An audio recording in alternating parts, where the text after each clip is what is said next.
Happy Tuesday. Welcome back to Post Sports Live. I'm your host, Jonathan Forsythe. And joining me in the Post TV studios are Mike Wise, Keith McMillan, look at this. We got a Neil front Greenberg of page to Fancy talk Stats. about. Yeah, check it out. It's a Victory Tuesday for the Redskins. How about that? Yeah. 2 in a row, gentlemen. 2 Winning in streak. a row. Who called that? Anybody? Crickets. Keith, you said bold predictions a couple weeks ago, 3 out of 4. 3 out of the next 4, so now all they have to do is split with Minnesota and Tampa Bay, surrounded by a bye. And my prediction will Winnable come games true. on the schedule, at least. You know, let's not get too far ahead of ourselves. They are 3 and 5. They're still in last And place. it gets rough after that. And it gets rough after that, that's for sure. Lots to get through today. We're obviously going to start with the Redskins win in Dallas. The Colt McCoy era has begun. We'll get some thoughts about RG3 and whether or not he's going to be cleared to play, and if he is, should he play in the Minnesota game. Get some bold predictions for that game. We'll get your guys' thoughts on Week 9 slate in the NFL. Some real nice games on paper to look at, other than the Redskins-Minnesota game, which is not very good on paper to look at. We'll take a look at the Capitals 2 weeks into the season. Which newcomer has been the most impactful? I think there's a bit of a debate, although Burakovsky has sort of a stranglehold on that. The Wizards start tomorrow night in Miami. I'll get your guys' thoughts on what they have to do to improve on their 44-38 record from last year. The NCAA football, the first playoff rankings are announced this evening, guys, the top 4. Of the top 4, I'll ask which one of those top 4 teams you guys think is least likely to be there when it's all said and done at the end of the season. And finally, Game 6 tonight in the World Series. Very entertaining World Series, very, very entertaining postseason for Major League Baseball, despite what has happened to our local teams. Get your guys' bold predictions on Game 6 and possibly Game 7 in the Fall Classic. All right, first things first, Mr. Wise, takeaways. What struck you from last night? So many things to talk about in Dallas, the upset, overtime victory, go.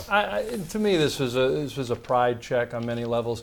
Colt McCoy had not started a game in 3 years. To go into Dallas, to go into Cowboys Stadium in front of his family and everybody who'd seen him grow up in Texas and play at University of Texas and win that football game with a performance in the second half, that touch pass to Jordan Reed on the final drive in overtime, that was like out of the Brett Favre, Ben Roethlisberger, 3 guys are taking him down book. Right. So I thought that was great, and I also think everybody today in America, everybody in this region owes Jim Haslett an apology. He was ready. He's still a decent defensive coordinator in this league.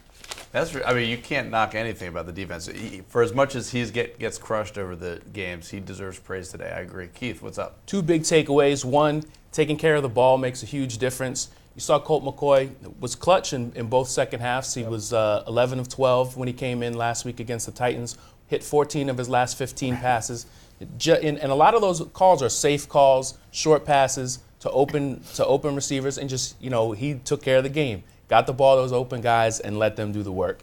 I thought that was one takeaway, and the other big one was Bashaud Breeland and getting a great game out of Brandon Merriweather. When that secondary turns from being a negative to a positive, and you can throw David Amerson in there too because he played pretty well on Monday night. I think a lot of people's eyes were open. Breeland's probably going to be a player. He's a guy who was with a potential first-round talent if he had stayed at Clemson another year, and he was one of those guys who was in a hurry to come out, and he did, and he ended up being a fourth-rounder. But he flashed that first-round talent on Monday night. Neil, what other takeaways do you have?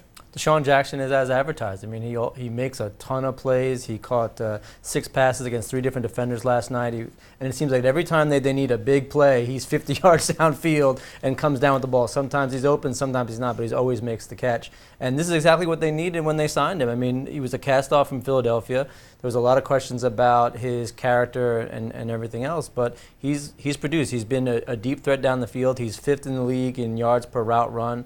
I mean, he's doing it all for the Redskins, and he's been their go-to guy in the passing game. And let's not shortchange the play calling. Sean Devaney and Jay Gruden, whatever it was, they needed a big third down. Whether it was like call late too. Yeah, and the bootleg for McCoy taking around. This was a brilliant game plan. But even more impressive was on the defensive side of the ball, the play calling, like you said. Jim Haslett. I mean, Dallas is one of the best teams at converting third down, over 57%, and the Redskins got a bunch of stops on third down. Speaking of the defensive play calling, Keith, to follow up to your sort of point about the takeaways from the defensive secondary, how much credit do you give to the scheme and the blitzing to how good the defensive secondary looked, Merriweather and Breeland and I think a lot of it is on scheme and not only using guys correctly and doing what they're good at. Brandon Merriweather is really a strong safety. He's not necessarily great deep in center field, but when you can get him come off the edge and blitz, that first sack that he had was outstanding because Romo loves to use that move where he kind of ducks in a little bit and then spins out, rolls, buys himself some time, and hits a big play downfield.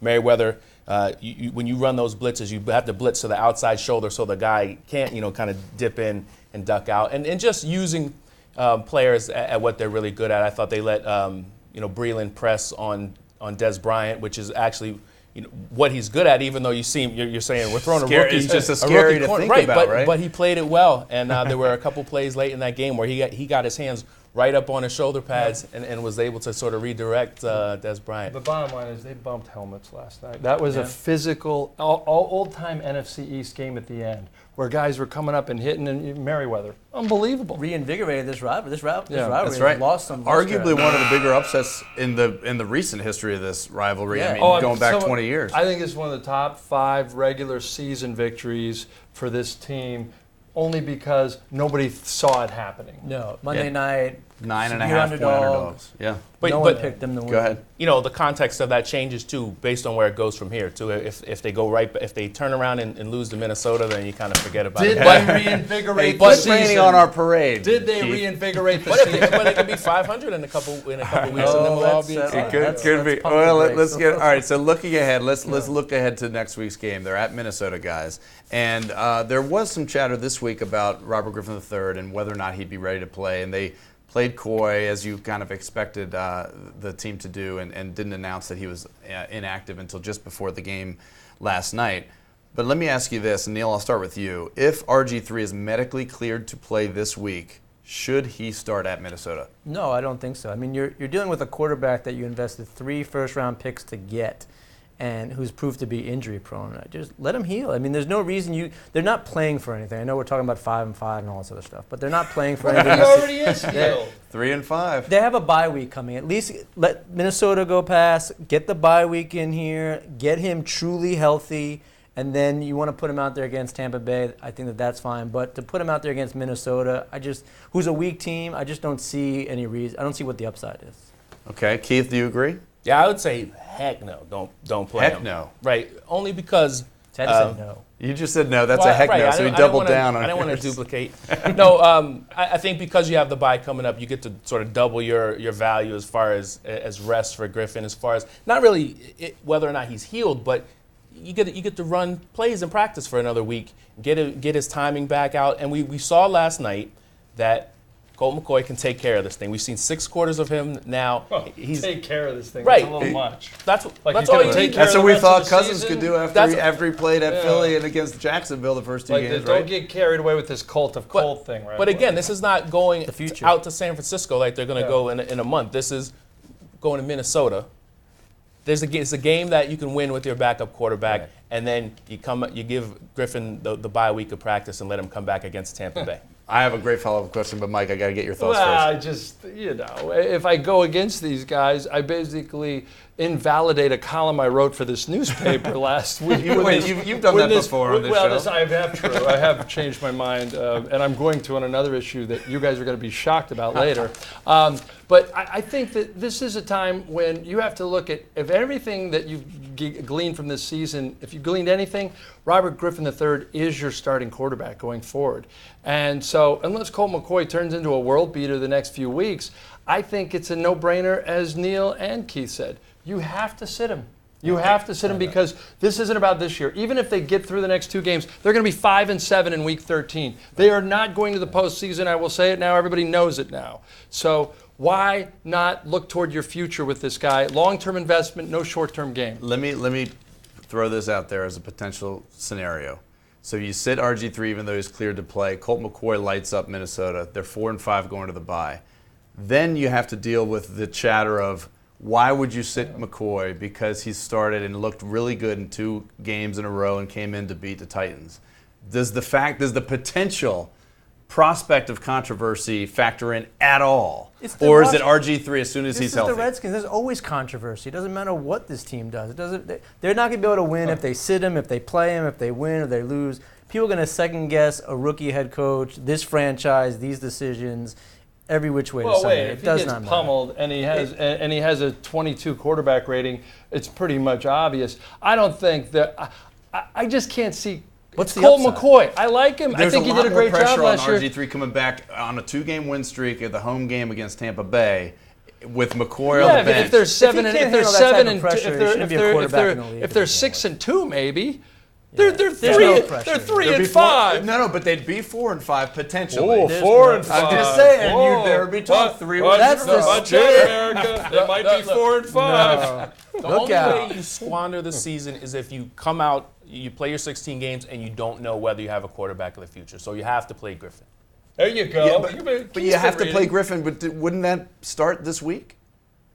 No, If he's healthy from Minnesota? because you buy that extra week of time to get him ready to go against Tampa Bay. Okay. In theory, you play well against Tampa Bay, his confidence will be up. The bye week is a big factor in that. I get. All Give right. Colt his one last minute of glory. All right. We'll see. Andy? I want to ask you guys for your bold predictions about the Minnesota game. And Neil, Mr. Greenberg, let's start with you. The game this week, both teams 3-5. Yeah, I don't know. I mean, it's Minnesota. I do think that the Redskins can win with the backup. But I guess my bold prediction is RG3 plays very well, Wow. and then people start planning a parade because this town's crazy. But yeah, I mean, They get to 4-5, and RG. Yeah. So wait, how does RG3 get in the game? Do you think they start? I do. I mean, I don't think they should, but I think that Oh, they will. interesting. I mean, I definitely think that they will. Okay. So I think RG3 starts, has a good game. People don't know who the quarterback should be. People don't know what the identity of this team is going to be, and we have a great show next week. It's my bold All right, prediction. I like that. Okay. All right, Keith, what do you got? See, I think the show is going to be keeping up with the charade of, maybe we'll start Griffin this week, but I think it's going to be McCoy, and then it'll be Griffin after the bye. As far as bold predictions, yours is much more bold than mine. I was going to say Colt McCoy, another solid game. He was 25 of 30 last night, so maybe like 22 of 29 passing, Wow, maybe that's one specific. interception. All But right. another game where he's pretty clutch in Clutch in McCoy. Redskins win? Yes, I think they win at Minnesota. Who does Minnesota have to worry you? Cordell Patterson? That's probably it. Bridgewater. Yeah, but it's just like how the Redskins won in Dallas. You just never know. Hey, Oh, are the well, Well, that's Redskins? different. That's true. But You that do- rivalry is different. I mean, you can throw everything else out. No, I it's- think you're right. The NFL, you just you can't. I could easily see the Redskins going up there and losing by 2 touchdowns after this riding this high on a short week. Mike, give me your bold Way prediction. to be pessimistic. That's not my bold prediction. I'm just saying. I know it's a sportsy sport. It's not sportsy sports like you guys really want to talk, but I do feel like this will be the largest physical presence of Native Americans protesting against the name. So we can say that the game was great and the gym burned down around it. So I think this is going to be, I don't know how significant it's going to be. I know there's going to be a lot of people there. And if Chris Cooley, Mark Mosley want to meet one offended Native American because they say they haven't met one yet, you'll probably meet a couple thousand. The good news is, and I'm breaking this on this show, I've changed my name on the whole name issue. Dan Snyder recently created the Caucasian American Foundation for my son, and he didn't buy me off. Hail to the racial slurs. Hail. Okay. Yeah, you just took us off the rails. This is the Sporty Sports Show. Remember, you said it first. Exactly. And you know weird what? term. And you know what? When Stat Guy takes the issue seriously, All right. I'll take him seriously. All right. Here, wow. Well, that's the gauntlet being thrown. Yeah. I'll bring it back to percentage bold of prediction. people that are outraged. I'm gonna going say- to say 2 touchdowns for Jordan Reed. He gets in the end zone twice, regardless of who the quarterback is. You're riding that, Jordan. I think I might have said that a couple weeks ago. All That right, was uncomfortable, wasn't let's it? move on. That's all right. That's what the show's all about. We Every can roll time with you're it. next to us, Mike, we're uncomfortable. Mike. Good. All right, week 9 games to watch. Mr. Wise, what are you looking at other than the Redskins-Vikings game? I can't. But I cannot watch anything but Peyton Manning versus Tom Brady. I think anytime those two guys, maybe it's because I'm much older than these gentlemen and yourself, every time I see an old guy, I felt this way about Derek Jeter. It was almost a proprietary thing. Oh my goodness, me is retiring. The people I live vicariously through now are retiring. And so anytime I can see these guys at the end of their careers, I think, I know I'm in the minority in some ways, I still think one of these teams comes out of the AFC to represent them in the Super Bowl. I don't know how big a minority that would be. Well, New England or Denver? you're right, but there are some other teams in there. The Bengals, they fall on their face to it. You know what? It's not a minority. All right, I'm here to point out when you slip up there, Mike. All right, Keith, go ahead. I like Arizona at Dallas. These are two teams that weren't playoff teams last season. Were on the outside looking in, got off to hot starts. Dallas now 5-2, Arizona 6-1. Arizona, though, they've kind of patched it together with good defense. They played pretty well against Philadelphia. They seem to do just enough to win every week, right? Right. And shaky quarterback situation. Look at how having to play three quarterbacks has changed the season for Washington. For Arizona, they've been able to muscle through it with mostly with solid defense. So and then you just want to see how Dallas bounces back from that one. Do they say, well, it's a rivalry loss, we didn't play that well, we turn around in 6 days and win against Arizona, or do they start their annual slide? Their annual slide. All right, Neil, what game are you watching? New Orleans at Carolina. I think that this is the worst division in football, and I just want to see a winning team end up in a playoff spot. Right now, it's Carolina 3-4. They're in the season ends today. They'd be in the playoffs with a minus 41 point differential. And New Orleans has a great offense. I mean, their points per drive is the highest there is, but their defense is terrible. So that's the game I'm watching. Hopefully, someone wins. You guys just took different games. It could be a tie. You guys just took different games for this show. Everybody is watching Denver and New England. I'll tell you what, Baltimore-Pittsburgh might be the AFC Championship preview. I think one of those teams will go that game Sunday night. Super Bowl. That game Sunday night may be one of the best rivalries in football right now. All right, guys, let's move on to the Caps. And Mr. Greenberg, start with you. Team is 4-2-2, lost 2 on the recent West Coast Canada trip. But their +6 goal differential is tied for the best in the Eastern Conference. Who has been the most impactful newcomer for the Capitals so far this season? I mean, the safe answer is Andre Burakovsky, the 19-year-old kid. He's got 7 points already. He's doing everything. He's playing over 14 minutes a night. But I'll actually give a different name. Nate Schmidt on the blue line has been playing with Mike Green. Together, those two have put over 57% of shots in the team's favor, and it just goes to show you how deep this blue line is this year with the additions of Brooks Orpik and Matt Niskanen. But Nate Schmidt's holding his own with Mike Green. They're playing against good competition, even when Schmidt's away from Green, he's still holding his own in puck possession. I like what he's done so far. Has Nate Schmidt reinvigorated Mike Green's career? No, I think that the lesser minutes have invigorated Mike Green's career a little bit and less pressure. Yeah, I mean, it's we'll see. I mean, it's still early, but this blue line right now, depth-wise, looks great. So you mentioned Niskanen, you mentioned Orpik. Did you mention Orpik? You mentioned yeah. Orpik. How about throwing Trotz into the mix? That's mine. Yeah. All right, go ahead, Mike. Trotz. Go ahead. This is a coach who, to me, he's in many ways the best of Bruce Boudreau and Dale Hunter, in that he's sort of a communicator, but he's also an old school. That we got to play defense to win, and I he's got gravitas. The team responds. Yeah, and I like that, and I think there's a. I don't know what Adam Oates is. I look back on it, and he was candid, but I don't think there was a genuine respect level there. I think that they thought they were being sold the bill of goods. I think the other two guys they respected, but in different ways. And Bruce Boudreau at the end had just a real back and forth with Ovi that wasn't going to work. I think this is a perfect combination. I know it's early. I'm not saying they're going anywhere. I'm just saying I think Gary Trotz is the right coach for this team right now.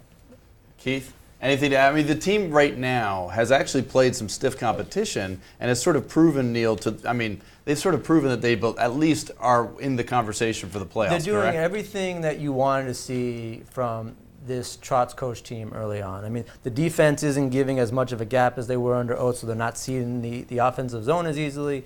They're rolling lines more than they have before, especially on the blue line. I mean, and Trotz isn't afraid to mix stuff up. We just saw another shakeup in the lines. Ovechkin and Backstrom were split. He split Fair and Chimera, which was great last year along with Ward. So here's a guy that's not afraid to mix stuff up. He's looking to see what he has. He's got some new parts. He's got some new faces.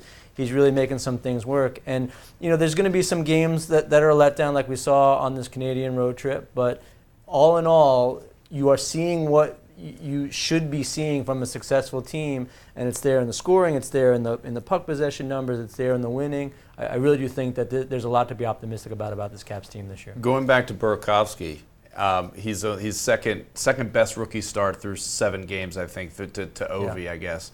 That can't continue. It won't. No, of course not. But what's nice to see is that he's not overwhelmed as a 19-year-old kid playing from Sweden in the NHL. So he'll be here past the 10th game. He's going to be with the Caps for the season. I mean, and that's the important takeaway, is he doesn't look out of place on this team at the NHL level.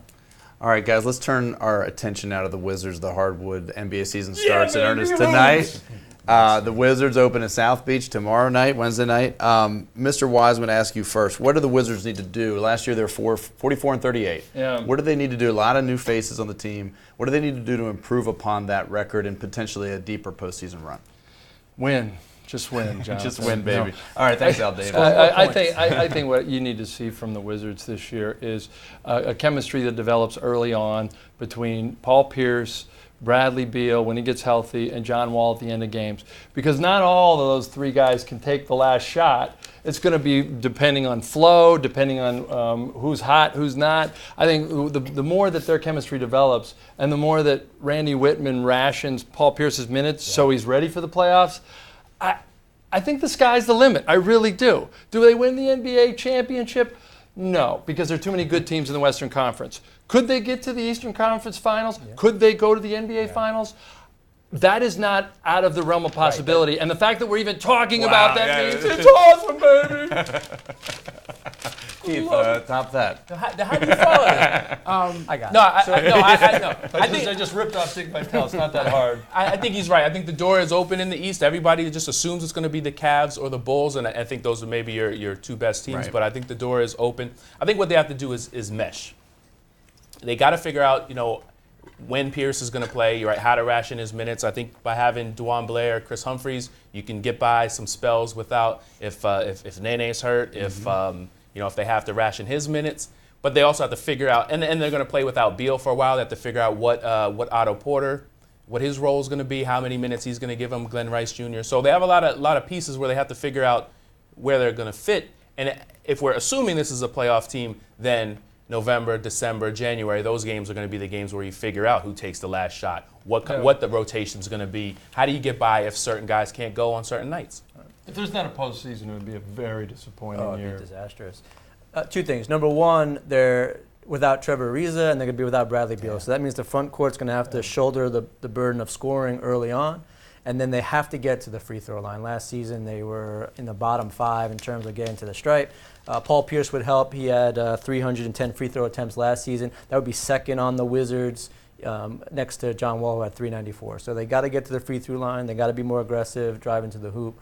And the front court is going to have to take a bulk of that, as I said, because they got some injuries. But, throughout all the success that we talked about, the one name that keeps coming up is Paul Pierce. I mean, I really do think that he is going to be vital to this team's chances going forward. Got to keep him healthy, got to keep his minutes down, keep him fresh for the postseason. But no reason why they can't be in the Eastern Conference Finals. Especially if they stop shooting mid-range jumpers, right? Yeah. Quick follow-up question, guys. Yes or no, team wins 50 or more this year? Neil? I think they got a legitimate chance. We were talking about this yesterday. I mean, with the improvements and everything, even with the Beal injury, I think they come pretty close. 48, 49, flirt with 50. So you're just under? Yeah, I would say just under 2. That's exactly where I would have been, 48. All right, 50. Mike? 5-2. 52? 52 wins. Taking the over. All right, I like it. I like the bold prediction for the Wizards. All right, let's talk about Except if LeBron gets hurt. No. Right.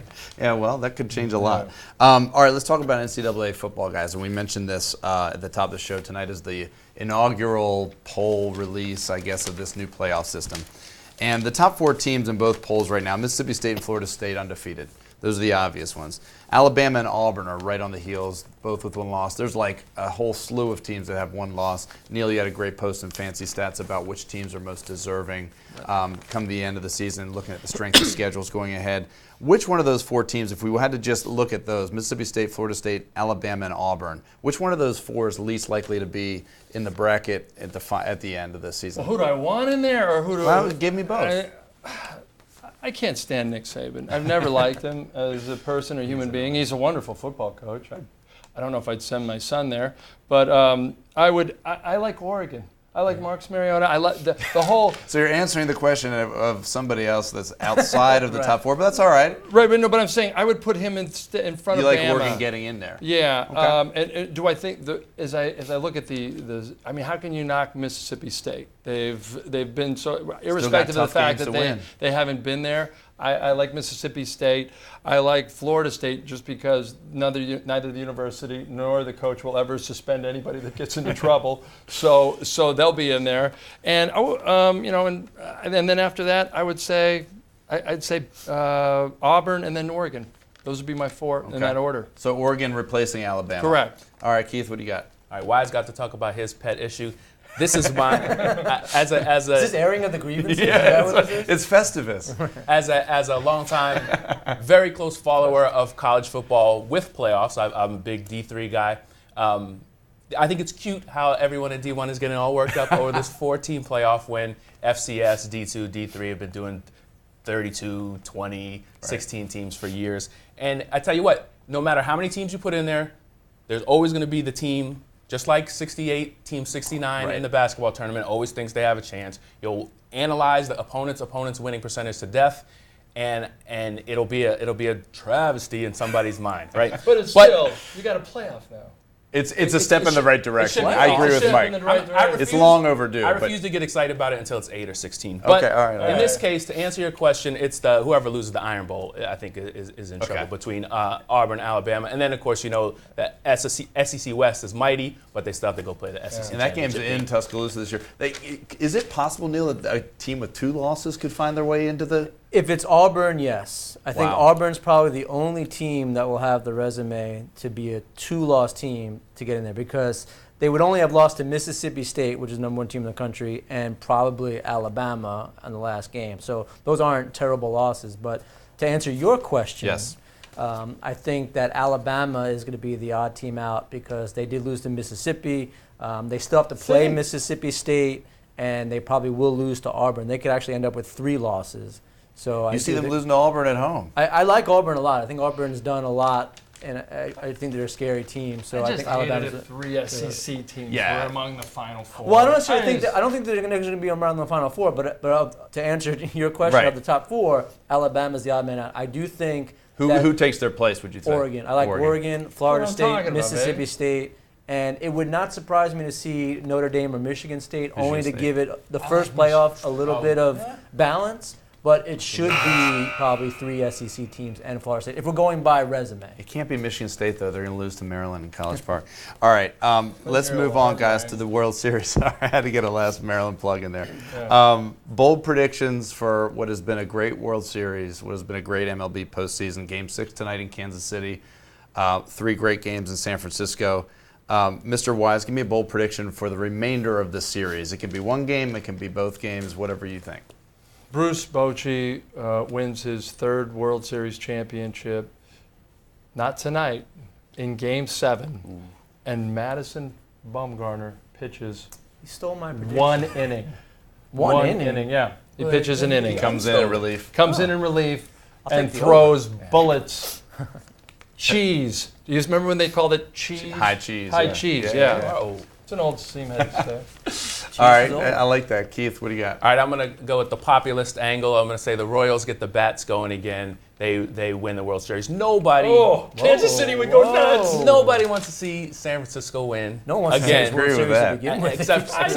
Except for people probably in the from there, right, in Giants fans. Yeah, sure. Everybody wants to see the Royals win.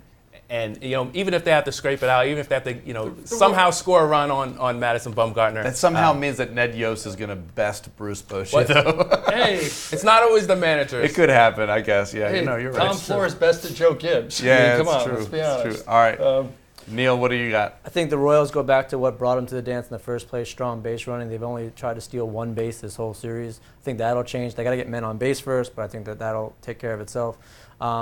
And there's talk that Bumgarner actually starts Game 7, not just goes in relief. So that's a good bold prediction. I think that we'll see him make an appearance. What do you got to lose? See, I'm one of these people that, I don't know you guys. I'm one of these people, I grew up on the Giants as a kid. I couldn't stand him when Barry Bonds was playing for him when I found out who he was. But I actually root for them. If they lost and the Royals won, I wouldn't care. It's such a great story. Kansas City winning the World Series is such a great story. I think Billy Butler's the difference in Game 6 and Game 7. And it comes down to, I just can't get around the fact that Jeremy Guthrie would be the Game 7 starter for Kansas City. As a former That's in your as an Orioles fan, I fan can't heart. see him winning a Game 7 in the postseason in the Fall Classic. I just can't see it. So Never saw I'm with Ben you. Wallace winning San Francisco an at NBA title 7. either when he was with the Wizards. You know, he already won Game 3, so who knows? But that'll be it. For the panel, for the distinguished panel today, I'd like to take a quick moment to sign off for what will be the last hosting job here at Post Sports Live. Can we just say that Jonathan got a big-time job at McClatchy Corporation as a video expert, and we're all upset about it. Yeah. He's leaving. But our host from now on will be me. No, I'm kidding. You're just vaulting yourself We're just into going that to have an position. empty chair. Just Well, clearly, yeah, you guys We'll should have an see. empty chair for a but while. congratulations. Thank you. I know you want to say a couple more Thank you things. very- Yeah, I just wanted to take a quick minute. The hosting duties from here on out will be capably handled by Gene Wong, who everybody knows because they read his bylines all the time, and he's the Swiss Army knife of the sports department. He does a little bit of everything, covers everything. So he'll be great. He'll be in great hands. Just wanted to take a quick moment to thank all the viewers, a lot of the folks behind the scenes who make this show possible for the last 5-6 years. That would be Jane Ornstein as the crack producer on the show, Megan Sims, Kyle Barson, Randy Smith, Kellen Song from the sports department, Matt Vita, of course. The show wouldn't exist if it weren't for the support from the sports department.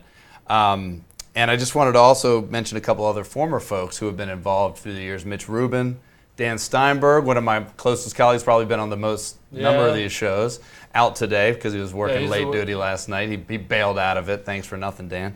you got me, though. Some sign off. You got me, though. We have a distinguished panel nonetheless. In fact, it could be better. And I actually wanted to just mention the last person is LeVar. You know, LeVar for all those years being a great colleague on the show. So thank you to everybody. He was overpaid. Doing great things and at the NFL Network now. So for that, I'll sign off Post Sports Live for the final time. We'll be right back here next Tuesday, same place, same time, with a new host. You guys will. I'll be watching from afar, wishing you guys the best. Thanks for everything. You're not tearing up, are you? No, I'm not. I'm just sort of chatting. You wanted out of here. You wanted out of here. I love we had a Festivus reference today. We did. Thank you for joining us on Post Sports Live.